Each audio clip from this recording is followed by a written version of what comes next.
The spiritual message of whiteout seems to me to be the same message of the prophet Isaiah. Yeshayahu taught, Im yihiyu chataeichem kashanim, kasheleg yalbinu. Chag sameach from Yerushalayim, Ir HaKodesh. I'm standing next to the Sukkot of the Kotel. Based on the early writings of Jewish mystical tradition, there is a custom that on each of the days of Sukkot, we invite to our Sukkot the spiritual forces of the ancient leaders of our people. Avraham, Yitzhak, Yaakov, Yosef, Moshe, Aaron, and David. Each of these spiritual giants of our history has his day of Sukkot, where he is the chief dignitary, leading the other spiritual forces together with him into the Sukkah. These guests are known in the Zohar as ushpizin, one of the Aramaic words for guests.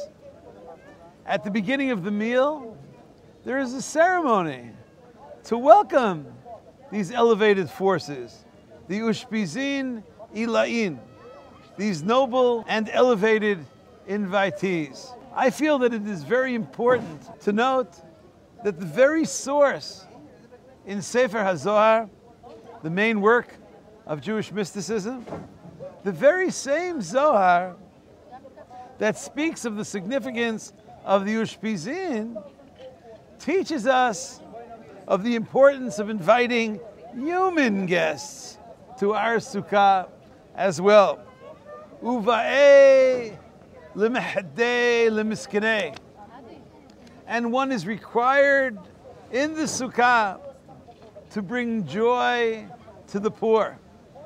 We must invite not only spiritual ushpizin, but people ushpizin as well. According to the Zohar, if one invites the ushpizin ilain of Avraham, Yitzchak, and Yaakov, but neglects to invite the poor, the wretched, the destitute, kullahu kaimei mineh, the heavenly ushpizin immediately leave his or her sukkah, because that's not the message of ushpizin.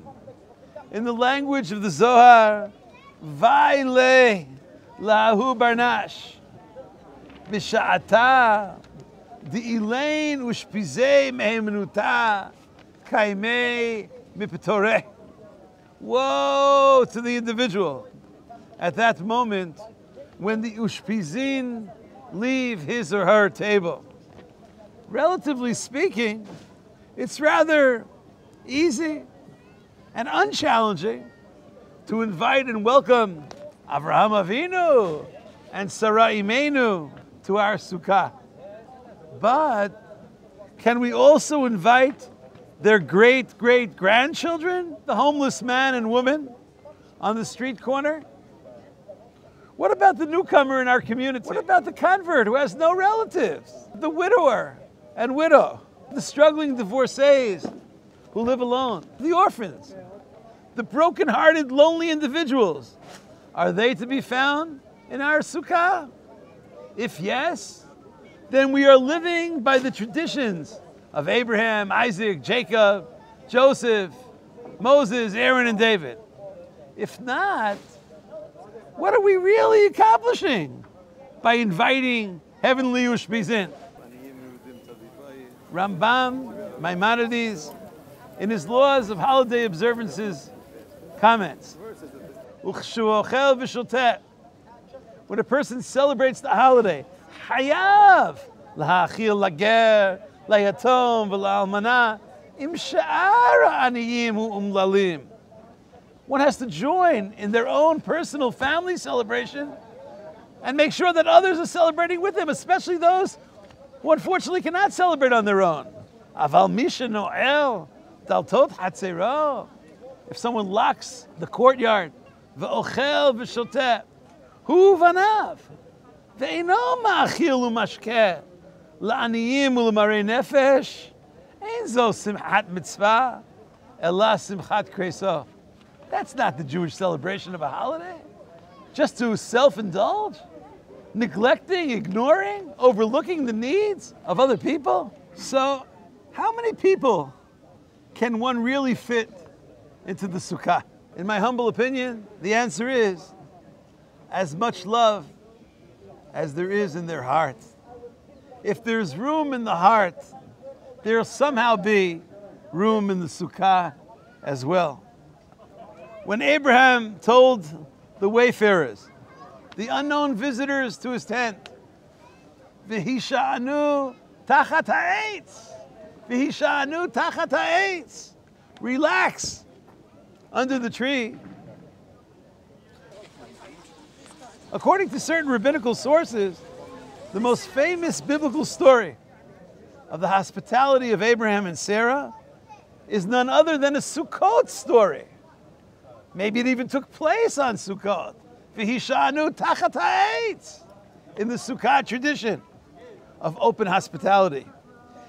We must try to live by the Abrahamic teachings, not merely by some symbolic level of invitation.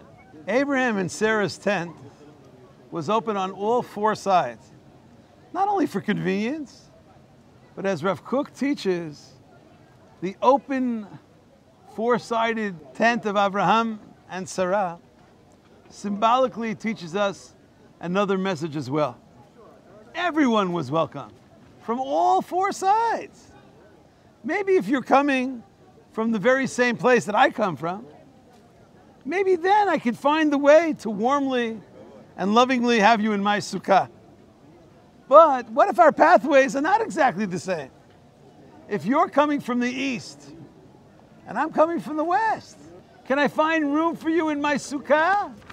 Can we join together in this great holiday? When inviting Jacob, one of the great Ushpizin, are we ready to accept all of the diversified 12 tribes of Jacob? When we invite the Ushpizah of David, of King David, are we prepared for the entire Davidic kingdom with all of its variations? Our homes are generally built in a way totally closed and sealed. Closed doors, closed floors, closed windows, closed roofs. Please note, all roofs of all Sukkot have to be somewhat open, otherwise it's not a Sukkah. We are all basking in the glory of God. We are sitting outside directly under the forces of heaven. Our roofs are open in order to help us open our feelings and sentiments as well. One of my favorite Hasidic teachers, Rav Levi Yitzchak of Berditchev, who would often have all sorts of people in his sukkah, including many, many people that most of the family members of Rav Levi Yitzchak's home, as well as his students, they deemed them to be inappropriate and unworthy to be in the sukkah of this great Rebbe. Rav Levi Yitzchak of Berditchev persisted and explained.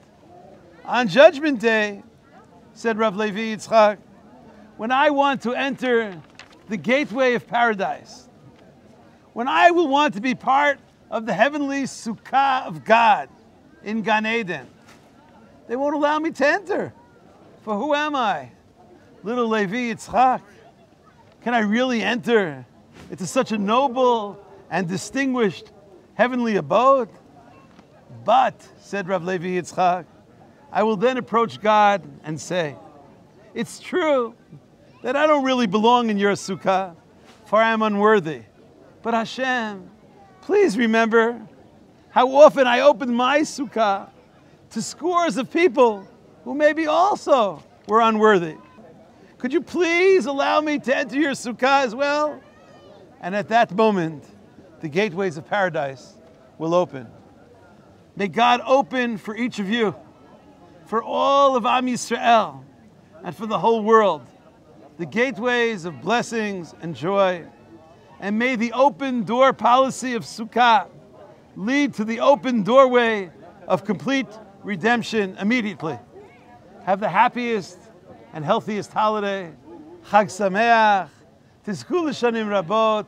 Ne'imot v'tovot. V'samachta b'chaggecha. V'hayita ach sameach. Shalom.